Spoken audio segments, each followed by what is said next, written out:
नमस्कार, खबरों की खबर में आपका स्वागत है। आज बॉलीवुड में चीनी साजिश का खुलासा करेंगे। चीन किस तरह फिल्मों के जरिए प्रोपेगेंडा कर रहा है। न्यूज क्लिक पर हुए खुलासे के बाद चीन की काली करतूतों का पर्दाफाश हो चुका है। मीडिया पर अरबों खर्च करके चीन मोदी सरकार को 2024 में हराना चाहता है। इसमें कोई शक नहीं है कि चीन भारत के अंदर अपनी सुप्रीमेसी थोपने के लिए हर संभव प्रयास में जुटा हुआ है। इसके लिए वो अरबों खर्च भी कर रहा है। China is leaving no stone unturned to propagate its false narrative और हिंदुस्तान के अंदर भारत को तबाह करने की बीज बो रहा है।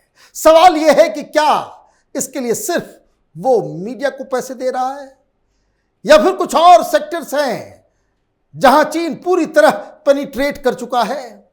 आज बॉलीवुड में चीन के एजेंडे की बात करेंगे। फिल्म इंडस्ट्री के लोग बताते हैं कि पहले के जमाने में दुबई से भाईजान का फोन आता था, अब बीजिंग और संघाई से फोन आते हैं। पहले लोग डॉन से डरते थे, अब चीनी एजेंटों से डरते हैं।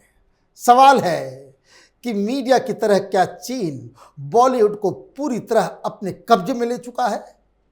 अगर इस सवाल का जवाब है हां, तो इसके क्या सबूत हैं? तो आज शुरुआत करेंगे कुछ तस्वीरों से। यह फिल्म रॉक स्टार का फेमस गाना साडा हक इत्थे रख का स्क्रीनशॉट है। इसमें एक बैनर नजर आ रहा है, लिखा है फ्री और उसके आगे ब्लर कर दिया गया है। आपको पता है कि वहां क्या लिखा था? लिखा था फ्री तिब्बत। ये देखिए ओरिजिनल। और अगर आप YouTube पर इस गाने को देखेंगे तो तिब्बत के ऊपर ब्लर होगा। यह है चाइनीज इंपैक्ट, यह है धाक और यह है चीन की पहुंच। कैसे सिस्टम में घुसकर बॉलीवुड वालों से अपने एजेंडे को आगे बढ़ाता है, क्योंकि तिब्बत के नाम से उसकी हालत खराब होती है और इसलिए उसने जानबूझकर लॉबी के जरिए इस पे ब्लर करवाया। इस खबर के बारे में आपने कभी पहले नहीं सुना होगा। क्यों? क्योंकि ये मीडिया चीन के एजेंट के रूप में काम करता है। कोई वो गाली गलौज डायरेक्टर अनुराग कश्यप ये फ्रीडम ऑफ एक्सप्रेशन का मुद्दा नहीं बनाएगा। किसी की हिम्मत नहीं है। पहले ये भाईजान लोगों से डरते थे, अब हक्का नूडल से डर लगता है। वैसे ये बहुत ही छोटी बात है, क्योंकि अब जो सामने आ रहा है वो बेहद ही खतरनाक है, चौंकाने वाला है। ये तस्वीर देखिए, शाहरुख खान की है, साथ में कबीर खान है। ये चीन के फिल्म फेस्टिवल का है। दरअसल बीते कुछ समय से चीन बॉलीवुड को प्रोडक्शन के नाम पे पैसे लगा रहा है।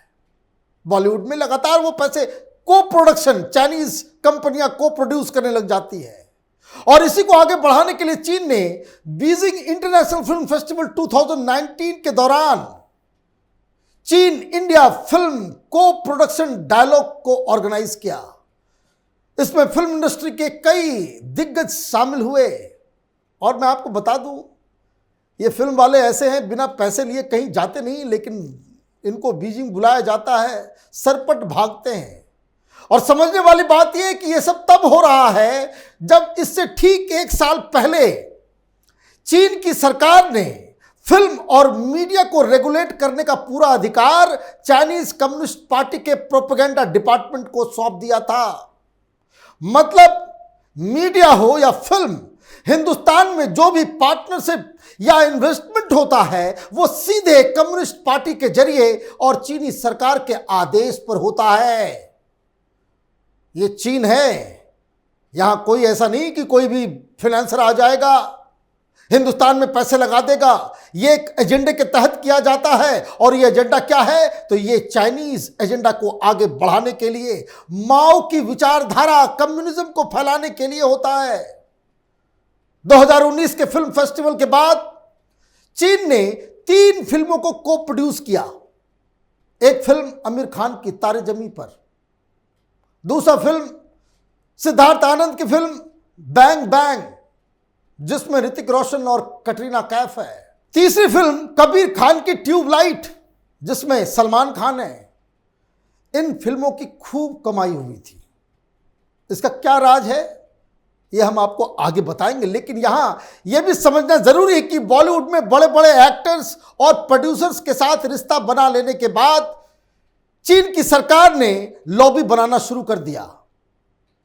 चाइनीज कम्युनिस्ट पार्टी ने इंडिया चाइना फिल्म सोसाइटी को बनाया, जिसका काम इंडिया में फिल्मों में चीनी इन्फ्लुएंस बढ़ाना था। और यही वजह है कि रॉक स्टार फिल्म से फ्री तिब्बत को ब्लर कर दिया गया। लॉ एंड सोसाइटी अलायंस की एक रिपोर्ट में दावा किया गया है, through close collaborations with various stakeholders, it is claimed that China has also been setting the narrative of films in Bollywood. For this purpose, China has been endorsing Indian actors and producing fake data on the success of their film in China. In fact, one investigative journalist argues that the Communist Party-run government in China issues false statements of commercial success of members belonging to fraternity to create a positive impression about their films. मतलब ये कि चीन ने कई film actors और producers के साथ setting कर ली है। उनके लिए फेक डाटा तैयार किया जाता है। चीन के साथ जो लोग जुड़े हैं उनकी फिल्मों के बारे में यह प्रचारित किया जाता है कि चीन में यह सुपरहिट हो गया। जैसे आमिर खान की एक फिल्म आई सीक्रेट सुपरस्टार, हिंदुस्तान में तो लोगों ने नहीं देखा, लेकिन इसके बारे में बताया गया चीनी मीडिया के द्वारा, चीनी सरकार के द्वारा, कि चीन में ये स्टार वॉर्स से भी ज्यादा इसने कमाई कर ली है, $117 मिलियन।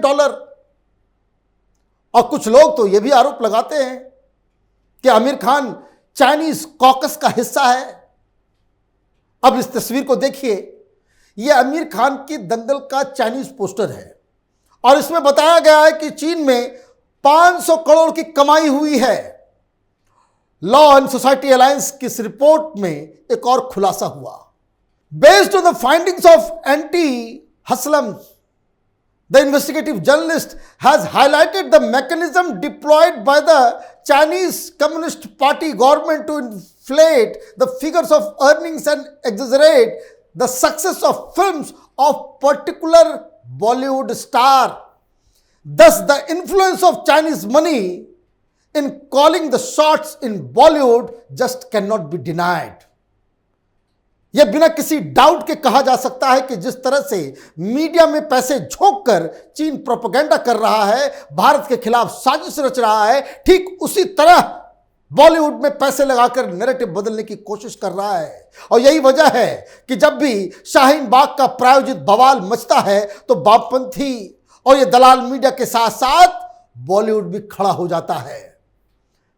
जब ये किसान आंदोलन होता है, बॉलीवुड वाले कूद पड़ते हैं। जहां जहां चाइनीज, जहां जहां पाकिस्तानी, वहां वहां बॉलीवुड।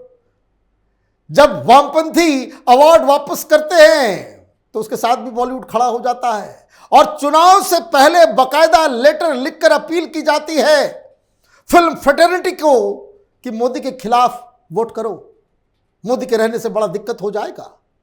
और ये सब खेल पैसे का है। ये बॉलीवुड तो पैसे पे बिकने वाला इंडस्ट्री है। पता नहीं पैसे दे दे तो ये क्या क्या नहीं बेच दें।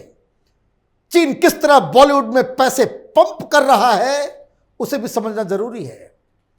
हंगामा डिजिटल मीडिया में Xiaomi ने $25 मिलियन का इन्वेस्टमेंट किया है। यह बॉलीवुड की एक बड़ी कंपनी है। 700 से ज्यादा कंटेंट क्रिएटर के साथ इसकी पार्टनरशिप है। अलग अलग भाषाओं में 8000 से ज्यादा फिल्मों को यह प्लेटफॉर्म देता है। 100 मिलियन से ज्यादा इसके मंथली कंज्यूमर्स हैं। सिर्फ फिल्म ही नहीं, चाइनीज कंपनियों ने टॉप म्यूजिक और वीडियो प्लेटफॉर्म पर कब्जा कर लिया है। चाइनीज इंटरनेट जायंट टेंसेंट ने गाना में $115 मिलियन इन्वेस्ट किया। और ये जो गाना है देश का सबसे बड़ा कॉमर्शियल म्यूजिक स्ट्रीमिंग प्लेटफॉर्म है। और वीडियो में MX प्लेयर ने भी टेंसेंट ने $110 मिलियन लगाया। और इसी तरह अलीबाबा ग्रुप ने $2.11 मिलियन वीडली में लगाया है और टेंसेंट ने पॉकेट एफएम में 12 से 15 मिलियन लगाया है। अब जरा सोचिए, मीडिया इनका, बॉलीवुड इनका, पत्रकार इनके, राजनीतिक दल इनके, और एक एक करके चीन अपनी चंगुल में उन संस्थाओं को अपने कब्जे में ले रहा है जो हिंदुस्तान के लोगों की सोच पे असर डालता है। जिस तरह पत्रकारों के बीच ऐसे लोग हैं जो मोदी विरोध के नाम पर चीनी एजेंडा चला रहे हैं, उसी तरह फिल्म के जरिए भी चीनी नैरेटिव सेट हो रहा है। सवाल यह है कि अगर न्यूज क्लिक पर चीनी फंडिंग की वजह से कार्रवाई हो सकती है, तो ये बॉलीवुड गैंग के ऊपर कब कार्रवाई होगी? अगर आपको ये वीडियो पसंद आया तो आप इसे लाइक करें, शेयर करें और कैपिटल टीवी को सब्सक्राइब करें। धन्यवाद।